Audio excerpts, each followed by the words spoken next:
Hey guys, welcome back to the channel. We're so glad you stopped in today to go along with us as we go and fill up these ice chests with something special. Yeah, and today we hope to answer one question that we have. Can we trust Keeping It Dutch? So Keeping It Dutch gave us some advice, and if he was wrong, it could really cost us. It could cost us what's going to be in this ice chest. So come along with us. So you may have guessed correctly when you saw the ice chest. The pork is ready. So we're picking up 2.5 hogs today. Let's see if it'll all fit. If not, Cassie's going to hold some of it on her lap. It's raining, so I moved into the car. Don't know how much I'll get, but we're helping us load it. Get them all put back together. Yep, so every ice chest back here is completely full, and Cassie can show you the back of the pickup too. So this is our portion. Filled up the entire back seat. And then we have a hog and a half back here. So we have one hog there, 1.5 hogs back here, and another half a hog was already picked up by somebody else. So we're going to be feeding probably 6 families about with this total by the time it gets divided up amongst whatever families it goes to. So we're really blessed and really thankful for this hog meat. It will be our primary meat along with our deer until we get the beef butchered in August. So we finally made it back home, and as you see behind us we have that chest freezer. So we're going to start carrying in the pork and putting it away. But back to Keeping It Dutch. He told us at Vincent's birthday party that the best bratwurst he ever had was from the processor we already had an appointment with. And that processor... You hear the baby chicks? Yeah, if you guys hear the baby chicks, I think we'll actually get to show maybe some of the baby chicks hatching here in just a little bit, so stick around for that too. But he said the processor that we had already selected made the best cheddar bratwurst he had ever tasted. Yeah, so we're going to do some taste testing and see if he's right or if he's wrong. I tend to trust Keeping It Dutch. If you've heard the saying that experience trumps opinion every time, Dutch has had a lot of experience with butcher hogs. If you look back at all his videos, and he's used this processor for a while. So to me, he's a pretty trustworthy guy. So I went for it, and we got 10 pounds of the cheddar brats. I think so. So quite a bit of meat. And at the very end of this video today, we're going to be doing a taste test. So you want to make sure to stick around, but right now, we got to get that meat in here. If they're not good, I'm going to make him buy them from us. So as we bring this meat in, we'll try to show you guys some of the stuff we got. Man, that looks good. Oh, right here's the fresh boudin. We also got that to try out. So in addition to the cheddar brats, we tried boudin and chorizo sausage. This is Mazzy's favorite. Bacon, bacon, and more bacon. We got a smoked pork ham roast. It's our Easter ham.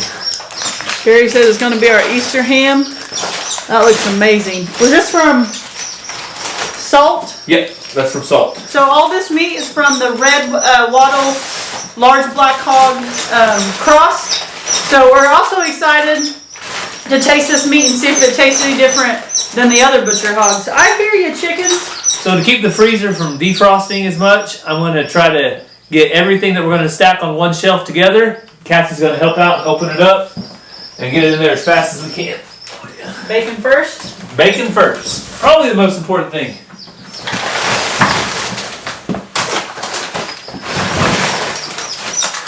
So when we got the chest freezer that's in the shop, we completely cleaned this and defrosted it in anticipation for getting all this hog meat. So, alright, so all the bacon's in.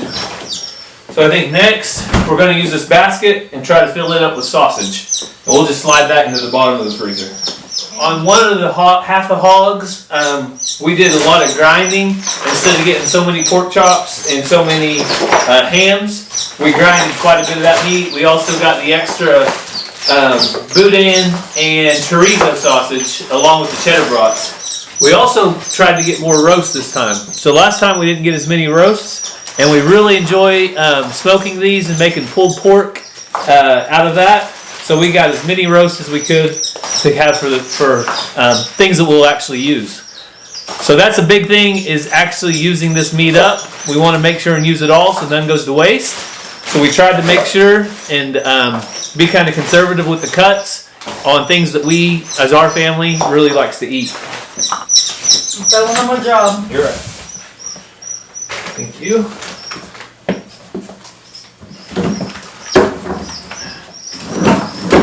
Alright, so we've finished packing it all away. We got most of the stuff in this freezer. We've got all of our sausages and our pork roast up here. We've got random stuff from the grocery store we buy right here. We've got pork chops, ham steaks, and then we've got a lot of bacon and some ribs, and then all our ground sausage and more sausages down here at the bottom. We have random stuff like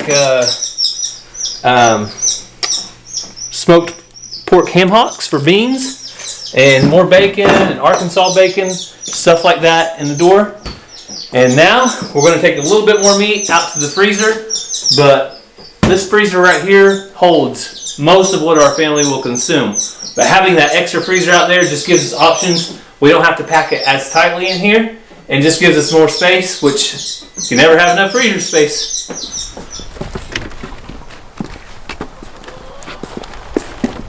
Alright, so we have beef. The bottom is full of deer meat. So we're going to do some organization in here, but for time's sake, we want to get the rest of the meat delivered. So that's going to fit in there real nicely. Look at that, ice cream sandwich. Are you gonna have that? I think I might take one of those. So like Gary said, we have more meat to deliver, so we're going to have to do that. But we'll set some stuff out so we can do some taste testing.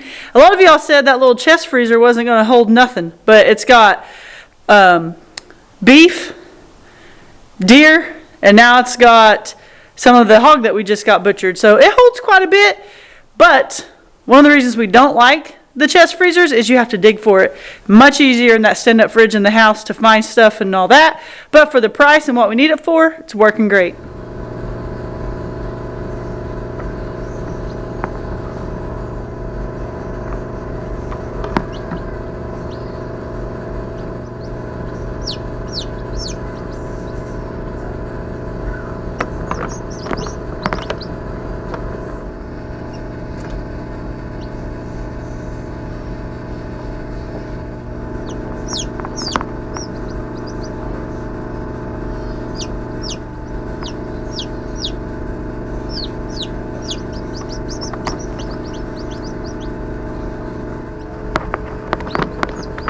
Good job, buddy.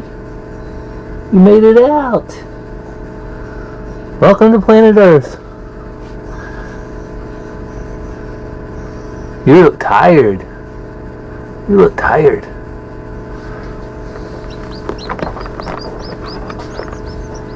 Hey, baby chickens. Ransom, what do you think about the new baby chick? It just came out of the egg. Is that exciting? Yeah. Well, these didn't come out yet. Nope, they still got a little while to come, but this one came out. And his friend's over here pushing him around like, hey buddy, I'm finally glad you came.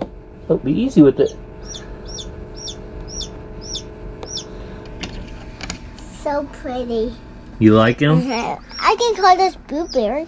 Blueberry? Yeah, and that one, another one, Blueberry. Another one blueberry? Yeah, two blueberries. Two blueberries?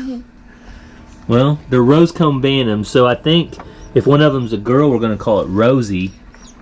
One is a boy. And then if one's a boy, we're going to call him Rose. Nope. What? Blueberry? Okay. Aww. Hey, Daddy. That one's tired. This other one's like, I want to play. And the other one says, I'm so tired. I just got here, dude. Just let me alone for a little bit. Alright, y'all, we are back in the pantry for another episode of Hatching Eggs. Some of you guys are pushing pause right now and you're trying to look at all the stuff that's on my shelves. It's controlled chaos in here. I feel like I clean this pantry out all the time and then the kids come in or whatever and it gets crazy again. So if you need to pause it to see all the craziness behind me, go ahead. But I'm sure it's just like anybody else's pantry. So as you guys saw a little bit ago, the rosecomb bennies hatched out and they are doing awesome. If you caught my last video on hatching eggs, the rosecombs were a week ahead of the eggs we got from Ray, and I had set up a little divider so that they could hatch out and not disrupt the ones that were still rotating and things. It worked out, y'all.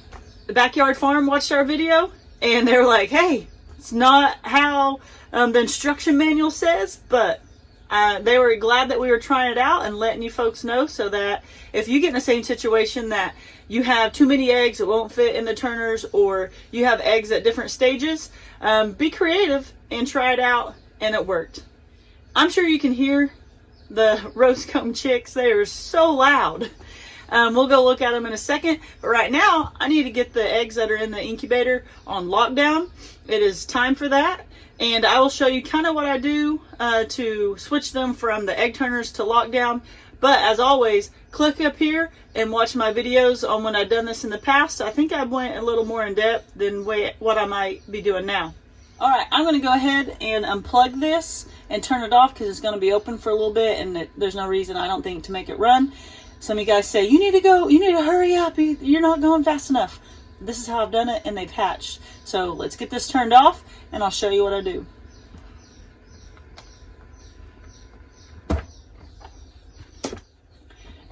Okay, when I take this off, this little thing right here is what moves the egg turner. So I need to take the egg turner out. So I'm going to go ahead and take the eggs out. Take out the egg turner. Take this out, but I'll be putting it back in. You want to take off this top one. How you tell them apart is this has like a little ledge, and then down here this one has legs on it. But you want to take this completely out. You're done with it for now. So then I take this one out, and as I said, it's got legs on it. That's how you know it's the bottom one, and it doesn't have the ledge. Then I take paper towels. I completely wipe out the bottom, which there wasn't hardly any water at all in there. I completely wipe out the bottom because sometimes there's like a gross kind of film. So I completely wipe that out. I got my water right here at 100. I put that in. New fresh water. Put the one with the legs back in. Set my eggs in there. I'm going to try to turn them up on O, even though they won't be rotated anymore. This is just how I'm going to do it. I did take all the eggs out that weren't forming and that were bad. These are the ones that are left that are forming. Put this back in so I can check and make sure everything's good inside. Set this back on top. When I do that, I always feel all the way around and make sure there's a seal, because I have put it on crooked before. Plug it back in. So I got their instruction booklet right here, and like I said, there's a chart that tells you everything that you would hatch and all your different numbers and stuff. So chickens, once you put them into lockdown, you should put the temp to 37.5. It was 37.9. Is that necessary? I don't know, but I'm going to do it because it worked for me last time. So set 37.5. Set. Before, my humidity was between 55 and 70. Now for lockdown, it should be between 70 to 85. Like I have said numerous times, ask 10 people, you'll get 20 different answers on what those numbers should be. That's what their little instruction booklet says. That's what I've been going by. But when I had the Banny eggs and these eggs together, I didn't adjust any of that really. I just let it be, and all 4 of the Banny eggs hatched out. Down in our description is a link to our Amazon store, and you can go check these out and pick you one up if you would like. There's lots of different ones out there. Go watch some of your favorite YouTubers, see what they use and see what they like. But for me, I really like the Hatchmate by Backyard Farm, and I'm not just saying that because they sent this to me. If I didn't like it, if it wasn't any good, I wouldn't even tell you about it. So we really do like it. I wouldn't steer you wrong. Let's head into the mudroom and let's check out the rosecomb Banny chicks that never shut up. Alright, so this is their setup, their little brooder we have here. Got food and water. This is a heat plate, and we love it over the heat lamp that we used to use. You guys hiding? So there's 4 of them in there. They're doing awesome. I'll pull them out and I'll show you one, but they love to stay under this heat and they never shut up. So right here is one of them. Turn around and look at us, buddy. Aren't they cute? They're doing great. I will show you some pictures I took compared to a AA battery for reference on how small they are. But they're doing so good. They're so cute. And we're excited to see them grow.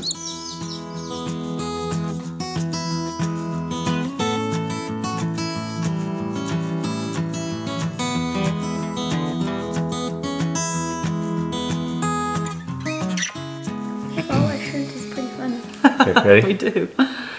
So we got all the meat delivered and we made it back into the house. We got our first package of cheddar brats, all thawed out. So keeping it Dutch, we're about ready to decide whether we can trust you When it comes to food. when it comes to food, or whether we have some doubts about you. We're about ready to find out. So I followed his directions because I didn't want to mess up on that. Over on Dutch Eats, he has step-by-step boiling these exact bratwursts for a couple of minutes and then taking them and grilling them in a pellet smoker. And that's good to know because I wouldn't have thought about boiling them first. Yeah. He said that they explode or something. Yeah, he said that you can get a lot of flare-ups if you don't boil them first. So we'll go ahead and cut into them. I don't know if you guys have seen these hot dog buns or not, but they're Pepperidge Farms, Sweet Hawaiian, and they're top sliced. And they're good. You say these look good? I want it right. I want to bite it. So these are actually split right in the middle of the top. So when you put your dog on there, it's centered in the middle. Which is kind of weird. It's kind of weird, but I'm like, why isn't every one of them that way? So I'm going to try that one in a second. But first, let's go ahead and cut into these. And who wants to be the first taste tester? Me. All right, Me. now step back. Watch out. I don't want to. Is it going to squirt me in the face? I don't want it to squirt anybody. The end shouldn't be that hot. So Ranger, you said you want to try it first. It might be a little hot. How's it taste? Mmm. Good? I want more. Well, it was good. I could eat it just like that. It is really good. Mmm. So these are more traditional style bratwurst. They don't have a big thick skin on them like some of them do. Oh, and I like that. I don't like when it's like ripping Yeah. through the And it's like pulling. skin, or what's that called? Like the casing? Yeah, the casing. Yeah, it has a real thin casing, and they seem Here you go. to Well, No. they seem to have a ton of flavor. Hey, Ransom, you want to try salt? not right now. Okay. Can I have the last bit? Want it in the video? Do I have to quit eating? They're really good, aren't they? So, guys, Dutch was not lying. I knew he wouldn't steer me wrong, and this bratwurst are delicious. It has three different cheeses in it. I read on it. It has like pepper jack, cheddar, and maybe one more. I can't remember what the other one was, but they are really good. Yeah, I can't wait to try the other stuff because if this is that good, it's bound to be good too. Yeah. So we also have boudin, and we have chorizo sausage, which I want to try that for like breakfast sausage to scramble with eggs and make breakfast scrambles. But we can make it for tacos and stuff too. Cassie, you almost finished off that. She almost finished that. Go it! No! All right. Well, I was cut into another one. we've got buns I now want to eat it with with a bun. All There's right. 4. I love relish. Me, Ransom, Mama, and we ate Mazzy's. Yeah. Mazzy wouldn't touch that with a 10-foot pole. We set out bacon for her. She would. Mazzy, come here. Come here. I'm gonna make her some bacon tomorrow, so she won't be disappointed. Hey, you want to try these? no. Come look at Come them. look at them. Hope he loves them. They're good, Mazzy. They taste like bacon. Do you But want they're greasier. to their face? Do you want to try one? Just a little tiny piece. It's okay. You don't have to, sissy. Hope he loves them. She'll tell you at school. JoJo Seawall loves them. No, she doesn't. You don't know her. All right. Thank you guys so much for watching us today. It's always good to find other ways that we can get our pork processed. And this is just another way that we are able to enjoy our hard work that we put in to the hogs, and it's very good. So what do you guys got to say? Nothing. Mazzy is done. She saw these sausages. I want whole milk. She's ready to She go. wants some milk. Don't forget to subscribe, hit the bell for notifications, like this video, and if you have this, if you ever tried this, then leave a comment down below. Love you guys. Have a great day. We're going to enjoy.